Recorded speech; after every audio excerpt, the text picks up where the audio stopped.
Gentlemen, Shalom Aleichem, a Freilichen Shushan Purim. We're continuing with the Mishnah Yomi in the 6th parak of Demai at the 8th Mishnah. Yesterday's Mishnah, we discussed partners who are dividing up grapes and processing it into wine, which is very appropriate for Purim. And now that the wine is beginning to wear off, we are continuing with the 8th Mishnah with a similar learning. Shnayim shekiblu sadeh berisut. Two men that they were mekabel, it means they accepted to work as sadeh berisut, as sharecroppers. So the owner of the land gets a percentage, and each of these men who are working the land get a percentage.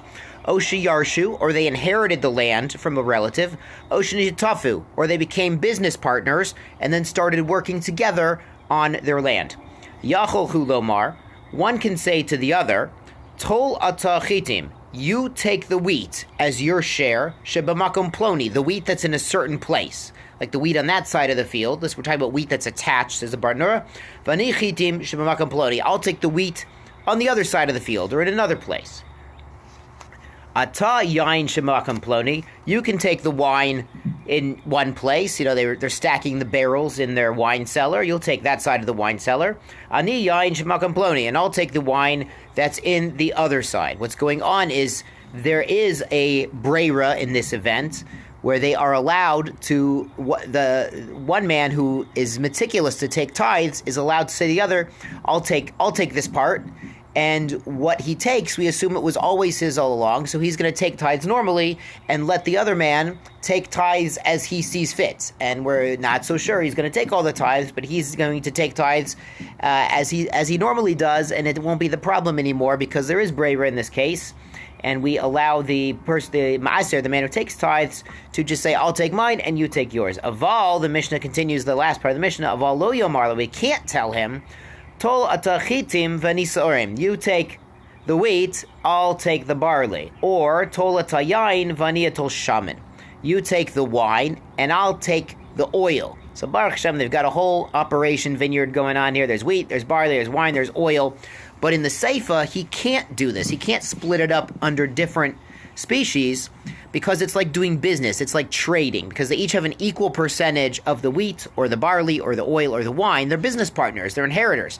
If they each have an equal percentage, and Ruvain, who's careful with tithes, says to Shimon, we had a similar case yesterday talking about they each owned half a grape when they go to process it. So here it's the same thing. If Ruvain owns half the wheat, he can't then tell Shimon, listen, I'll trade you my wheat. I own half the wheat. I'll trade you my half for your half of the barley, and I'll take all the barley, and you'll take all the wheat. So you can't do that. It's doing business with untithed produce, and to do that with a business partner who's not necessarily going to take the tithes, now you're doing business with untithed produce, and that's the whole ikar of Demai, is we're concerned he's not going to take all the tithes, so we would have to be metakin this before doing business with it, so we can't go ahead and make this sort of trade, this swap of my wheat for your barley, my oil for your wine. You couldn't rely on Breira in that case.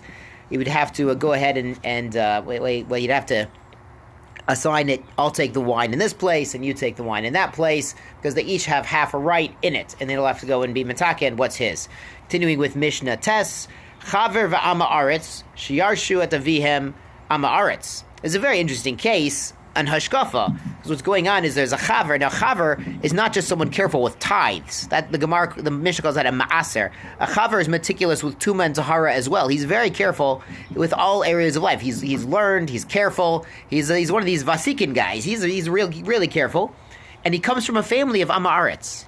So you see, Rabbosai, whatever your background is, wherever you went to yeshiva, wherever you went to school, even a public school, you can become a chaver. Whatever your family was, it can't hold you back. If you really put in the effort and the energy and the long hours in the base medrash, you too can be a chaver. So this is the chaver who comes from the Amaretz family, and now they're inheriting their father, the Amaretz. Yachol hu lo marlo. So the chaver, who's careful with tumah and tahara and tithes, can tell the other brother, Tolata chitim shemakom ploni, vani chitim shemakom ploni. You take the wheat over here, and I'll take the wheat over there. So it's like the last Mishnah. You can say, listen, I'll take this side, you take that side. Ata yain shemakom ploni, vani yain shemakom ploni.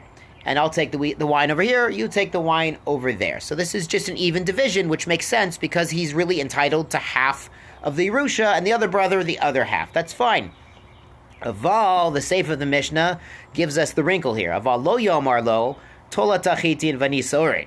So again, he can't trade. If every single brother has a right to half the wheat and half the barley, then for the chaver brother to say, listen, I want the wheat, you take the barley, it's as if he's saying, I'm selling you half my interest in the barley to acquire half your interest in the wheat. That's doing business with untithed produce, because the father is also an amaretz. It's untithed produce. They would have to be metaken all the produce before doing business with it, before dividing it, because you can't do business with untithed produce. And the Seif, the last part of the Mishnah, says, Tolata halach, he can't say this, the chaver can't say Tolata halach, you take the wet, the produce that was already cut off the ground and got wet, V'ani tol et yavesh, and I'll take the dry, the part that never got wet. Because remember, to become mekabel tumah, we mentioned a lot in the Gemara at the end of Moed Katan. If you're holding in the Daf Yomi a little chazara, things that get wet are now mekabel tumah. So things that were always dry, or if they get wet, it's raining on the field, and it gets wet, no problem. But once you've cut it off the ground, it's not mechuber l'karka, and it gets wet with one of the 7 liquids that are machshir the kabel tumah, then we assume it's tamei. So what's going on is the father was an amaretz. This farm was run by an amaretz. He wasn't so careful all the time with tumah and tahara and getting things wet. And so the brother is a chaver, doesn't want something tamei. He really can't use it for himself if it's tamei. So you might think, he should go ahead and take the things that are dry and give his other brothers an amaretz the things that are wet. He doesn't care. But here's the problem: you can't do business with something again that's tamei, and it's a shtickle leaf naiver to say, listen, you take the tamei and I'll take the tahar. It's not so gishmak. So it's something he's not allowed to do. But if it's just they're splitting equally, I get half the wheat, you get half the wheat, I get half the wine, you get half the wine, that is allowed. Shkoyach Rabosai.